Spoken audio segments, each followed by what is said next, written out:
दोस्तों नमस्कार। Colonel Ajay, CEO Ajay astro money group first global astro finance digital channel से आपसे मुखातिब होता हूं। आज 2 जून सन 2023 शुक्रवार।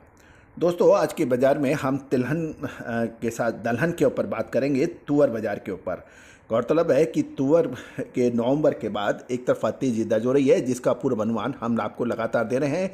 याद कीजिए जनवरी में हमारा अग्रिम अनुमान जो कि सत्य साबित तुअर का हुआ। 6,500 6,700 की तुअर 10,000 के ऊपर क्रॉस कर गई है। दोस्तों तुअर बाज़ार में पिछले एक हफ्ते में लगभग 600 से 700 रुपये की भी तेज़ी दर्ज हो गई है और ऊपरी स्तर पर कुछ मुनाफा मामूली भी दर्ज देखा जा रहा है। दोस्तों अब मुंबई में अफ्रीकन तुअर का स्टॉक काफ़ी सीमित रह गया है और बर्मा के इंपोर्ट के भाव भी तेज हो गए हैं। जानिए पूरी रिपोर्ट विस्तार से, भाव और बर्मा और आयातित तुअर के भाव के साथ साथ पूरी जानकारी। दोस्तों अजय एस्ट्रो मनी गुरु देश का पहला चैनल 42 कमोडिटीज 5 मार्केट पर देता है लगातार अपडेट और विश्लेषण।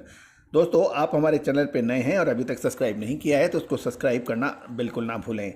दोस्तों लगभग 71 लाख से अधिक व्यू, 61,700 से ज़्यादा सब्सक्राइबर वाला चैनल आप देख रहे हैं। आप जानिए तुअर के देश के विभिन्न हिस्सों के भाव और उसके बाद अंतर्राष्ट्रीय खबरें और भाव। दोस्तों तुअर के भाव सोलापुर में पिंक के भाव 8,500 से 10,600 है क्वालिटी अनुसार, और अमरावती में 9,700 से 10,000 के भाव बताए जा रहे हैं। नागपुर महाराष्ट्र में 10,450 से 10,500, लातूर के अंदर 9,500 से 10,500 के भाव हैं।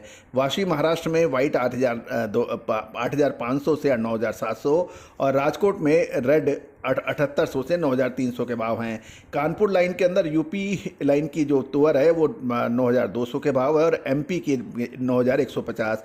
जालना के अंदर वाइट 8,000 से 10,000 के भाव है और मुंबई के अंदर लेमन के भाव तुअर के 9,850 है और सूडान के भाव 9,850 से 9,900 के भाव हैं। साथ साथ मालवी के भाव 8,450 और मोंजाविक सफ़ेद 8,650 के भाव बताए जा रहे हैं। गौरतलब है कि अरहर की नई आवक कर्नाटक में नवंबर महीने के मध्य से शुरू हुई थी और सीजन के 6-7 महीनों में लगभग 75 से 80% फसल बाजार में आ चुकी है और ये लगभग 20 लाख टन के आसपास है और अभी तक 8 लाख टन तुअर का आयात होने के भी समाचार हैं। आयातित स्टॉक का भी लगभग पूरा कंजम्पशन होने के समाचार हैं और अफ्रीकी देश Mozambique, Tanzania, Malvi, Sudan, Kenya आदि देशों में अरहर की बुआई बढ़ने की भी रिपोर्ट बताई जा रही है। लेकिन ये अफ्रीकी देशों की तुअर अगस्त से पहले आयात होने की संभावना नहीं है और इन देशों से अधिक हर महीने 1.5 लाख टन ही उड़द का आयात होने की संभावना बनेगी। आगामी 6 महीनों में अरहर की 12 से 14 लाख टन की डिमांड आने की संभावना है और उस अधिक से अधिक 6 से 7 लाख टन आयात हो सकेगा और 4 लाख टन की बाकी बची हुई फसल मार्केट में आए तो भी तुअर की बैलेंस शीट टाइट रहने की संभावना बनेगी। दोस्तों नए सीजन में बुआई अरहर की 10 से 15% बढ़ने का पूरा अनुमान है और अक्टूबर में बुआई की रिपोर्ट आने के बाद स्थिति और क्लियर हो जाएगी। गौरतलब है भारत की अरहर की कमी का लाभ इस बार म्यांमार यानी बर्मा ने पूरी तरह से उठाया।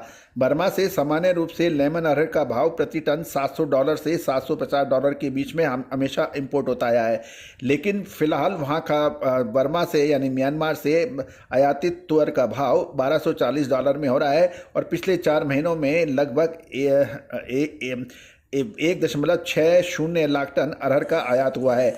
बर्मा में चालू वर्ष कैरी फॉरवर्ड स्टॉक बहुत कम या बिल्कुल नगण्य है और भारत में बहुत अधिक निर्यात होने से फिलहाल वहाँ पे भी कमी की बात बताई जा रही है।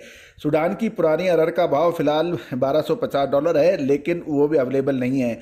अफ्रीकी देश मोजाम्बिक, मालवी, तंजानिया में नई अरहर जुलाई अगस्त में आएगी और अगस्त से यदि शिपमेंट हो तो वो भी सितंबर से पहले बाजार में नहीं आ पाएगा और वहाँ का व्यापार $940 नई का होने का उम्मीद है, लेकिन अरहर भारतीय बंदरगाहों पर सितंबर अक्टूबर से पहले नहीं आ पाएगी और उसी समय जन्माष्टमी का भी त्यौहार होगा, तो यानी माल आते ही तुरंत कंजम्पशन यानी उसकी खपत भी होने की उम्मीद है।